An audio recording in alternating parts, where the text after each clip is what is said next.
gonna be relatively short. But I'll try my best to elongate the game's process.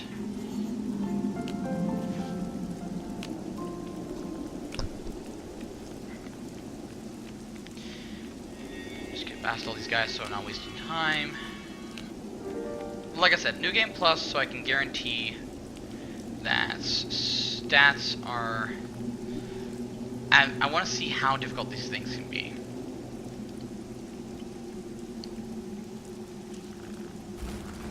Because a lot of later fights become harder. Now, this being said, if I played on hard mode, I'd probably be here for a while. Because there's a lot of fights in here that make it more difficult to progress in the game. Mainly because they become more, they predict you more, they try and target you when targets that they know are going to be a problem for them, and it's a never-ending cycle of predictions after predictions, because that's the important part about the interruption system of the game. Now, that being said, interrupting isn't, you know, the worst thing ever, and, I mean, it could be worse. Now, Iniculus, like I said, has a lot of interesting mechanics. One of his main mechanics is being able to edit and touch things that are basically light-based. So Iniculus is a living firefly. So this being said, I can use him to activate certain things. Now, let's see if we can do this in a pretty decent time frame.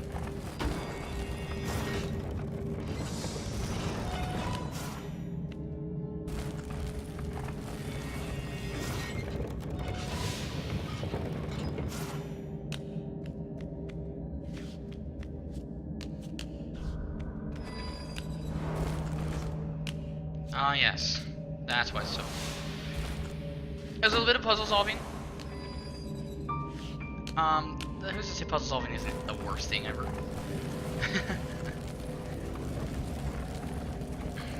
I can sincerely assure you the game's puzzle solving isn't the important part. Let's see. Let's get some of these.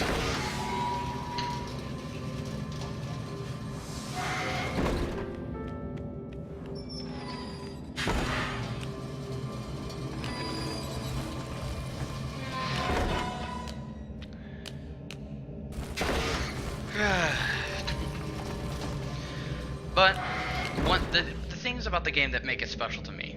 Now let's talk about the game itself. The music is fantastic, and the art is very intriguing to me. It's like everything is hand drawn and sketched.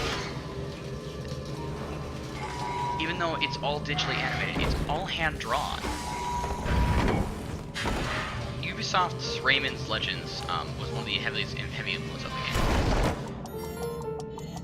game. Now that being said, I don't know exactly how far and extent it was. I never played Rayman Legends. Played this game almost 2 years ago. Bought on Steam about 2 years ago when I streamed this game.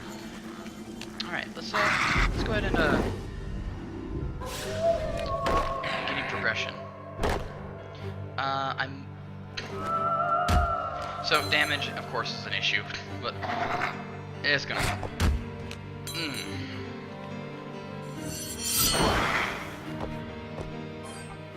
Counter-Strike's a very interesting mechanic. But let's see what the Starlight All does. You can have abilities that can target everything on the field. I really hope I don't make this too short. But we'll see.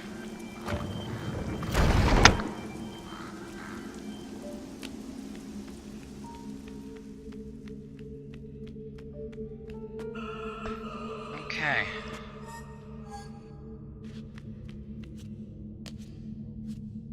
We finally enter the chamber where the woman appears to be calling us.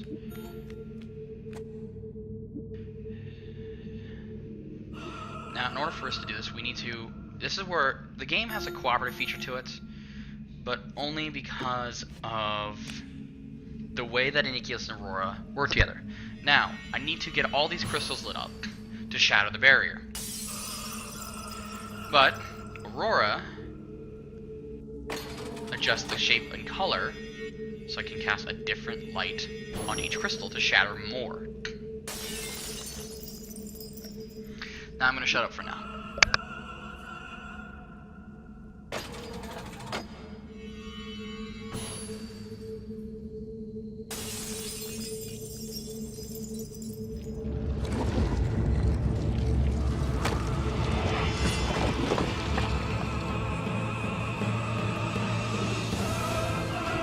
And now the first boss fight of the game.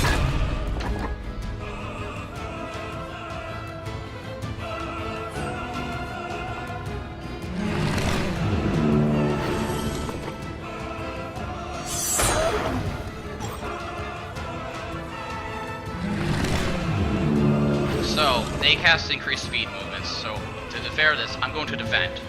Defending will simply increase your defense, of course, but trust me, it makes it so much worth it, because then you can counterattack from the defense and keep the mechanics going.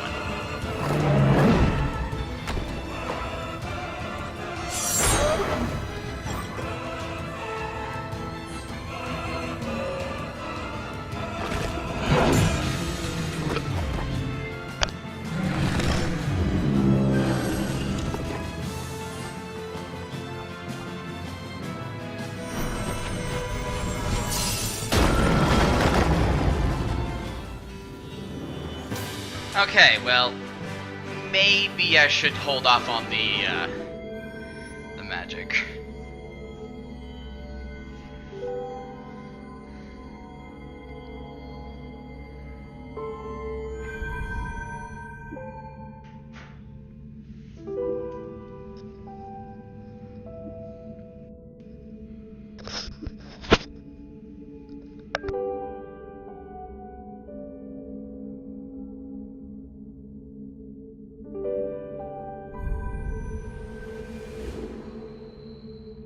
Once the sun shone upon a land of sequined valleys and peaks of white, and at night ruined castles glowed with alabaster light.